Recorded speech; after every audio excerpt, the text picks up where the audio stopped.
तीव्र गति से आपको दिखाते हैं राजनीति की तमाम बड़ी खबरें। आज बीजेपी जारी कर सकती है जम्मू कश्मीर विधानसभा चुनाव के लिए अपने उम्मीदवारों की पहली लिस्ट। कल बीजेपी चुनाव समिति की बैठक में नामों पर मुहर लग चुकी है। जम्मू कश्मीर की सभी सीटों पर बीजेपी चुनाव समिति ने मंथन किया है। पहली सूची में 50 से ज्यादा प्रत्याशियों की घोषणा हो सकती है। जम्मू रीजन की लगभग सभी सीटों पर घोषित किए जा सकते हैं उम्मीदवार। जम्मू कश्मीर में पहले चरण के चुनाव के लिए नामांकन दाखिल करने की आखिरी तारीख है 27 अगस्त। कांग्रेस भी जम्मू कश्मीर और हरियाणा विधानसभा चुनाव को लेकर पूरी तरीके से तैयार है। आज जारी कर सकती है जम्मू कश्मीर के लिए उम्मीदवारों की पहली सूची। आम आदमी पार्टी ने जम्मू कश्मीर के लिए अपनी पहली सूची जारी की। आप ने 7 उम्मीदवारों के नामों की घोषणा की। फयाज अहमद सोफी को पुलवामा से दिया गया टिकट। जम्मू कश्मीर चुनाव के लिए आम आदमी पार्टी ने 40 स्टार प्रचारकों की सूची भी जारी की है। अरविंद केजरीवाल, सुनीता केजरीवाल, भगवंत मान, सिसोदिया समेत कई नेताओं के नाम इसमें शामिल हैं। जम्मू कश्मीर चुनाव के लिए गुलाम नबी आजाद की पार्टी डीपीएपी ने भी 13 उम्मीदवारों के नामों का ऐलान कर दिया है। उम्मीदवारों की सूची में पूर्व मंत्री मजीद वाली को डोडापुर से टिकट मिला। जमात इस्लामी जम्मू कश्मीर के समर्थन में उतरी। महबूबा मुफ्ती बोली, जमात इस्लामी से सरकार को प्रतिबंध हटाना चाहिए। जमात ने बाढ़ में जनता के लिए बहुत काम किया। महबूबा के जमाते इस्लामी पर लगे प्रतिबंध हटाने की मांग पर बीजेपी का वार। बीजेपी सांसद योगेंद्र चंदोलिया बोले, जमात पर बैन से लोग खुश हैं। जम्मू कश्मीर के एलजी मनोज सिन्हा पर महबूबा मुफ्ती की बेटी इल्तिजाम मुफ्ती का वार। मनोज सिन्हा को बताया वाइसराय और कहा कि वो हर वर्ग के मुद्दे उठाती हैं। जम्मू कश्मीर की बिजबेहरा सीट से चुनाव लड़ रही महबूबा मुफ्ती का उनकी बेटी इल्तिजा मुफ्ती का बीजेपी पर बड़ा आरोप। बोली कि पीडीपी को तोड़ने की कोशिश कर रही है बीजेपी।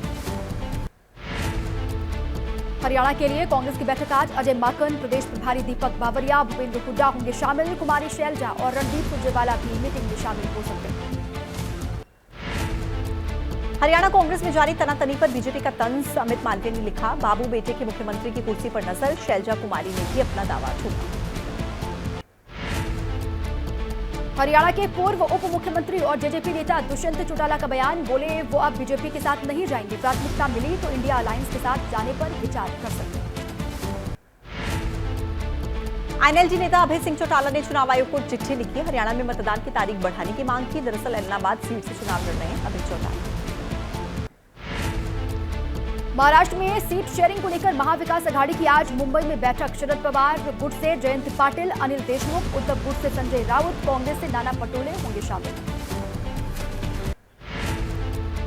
मुंबई की 36 सीटों को लेकर महाविकास अघाड़ी नेताओं का मंथन। उद्धव गुट ने 20 से 22 सीटें, कांग्रेस ने 15 से 17, शरद पवार गुट ने 5 से 7 सीटों पर चुनाव लड़ने की इच्छा जाहिर।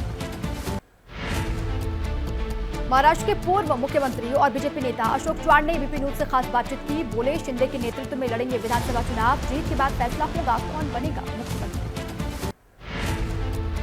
राजस्थान हाईकोर्ट के प्लेटिनम जुबली समारोह के समापन समारोह में शामिल हुए पीएम मोदी। कहा, कानूनों को आसान बनाना हम सबकी जिम्मेदारी।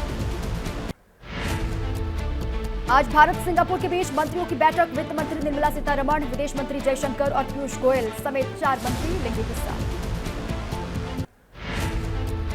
कल मथुरा पहुंचे यूपी के सीएम योगी आदित्यनाथ सांस्कृतिक कार्यक्रम में शामिल हुए। कई योजनाओं का भी किया उद्घाटन और शिलान्यास। सीएम योगी का बांग्लादेशी हिंदुओं के बहाने विपक्ष पर वार। कहा, उन्हें फिलिस्तीन दिखाई देता है लेकिन बांग्लादेश नहीं, क्योंकि बांग्लादेश में हिंदू मारे जा रहे हैं। हरियाणा और पंजाब के किसान नेताओं के बीच बेनतीजा रही बैठक। किसान नेता सरवन सिंह पंढेर बोले, खनौरी बॉर्डर और शंभू बॉर्डर पर 21 अगस्त को सभी किसान नेता इकट्ठा होंगे। बिहार विधानसभा चुनाव को लेकर रणनीतिकार प्रशांत किशोर की पार्टी का बड़ा दावा। कम से कम 40 महिलाओं को टिकट देने का ऐलान किया गया। सीएम नीतीश से मिले मोकामा के पूर्व बाहुबली विधायक अनंत सिंह। जेल से रिहा होने के बाद पहली बार ये मुलाकात हुई। 2025 में विधानसभा चुनाव लड़ने का ऐलान। रांची में बीजेपी की आक्रोश रैली में शामिल हुए झारखंड बीजेपी के प्रभारी और असम के सीएम हिमंता बिस्वा शर्मा। बोले, झारखंड में विपक्ष की आवाज को दबाने की जा रही है कोशिश।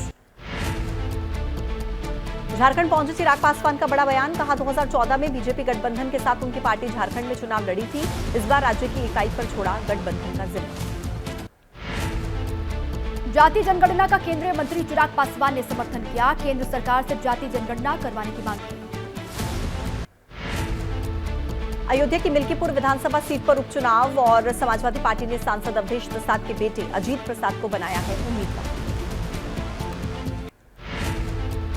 मिल्कीपुर उपचुनाव पर फैजाबाद से सांसद अवधेश प्रसाद का दावा, कहा उपचुनाव के लिए तैयार हैं, मिल्कीपुर में बड़े अंतर से बीजेपी को हराएंगे।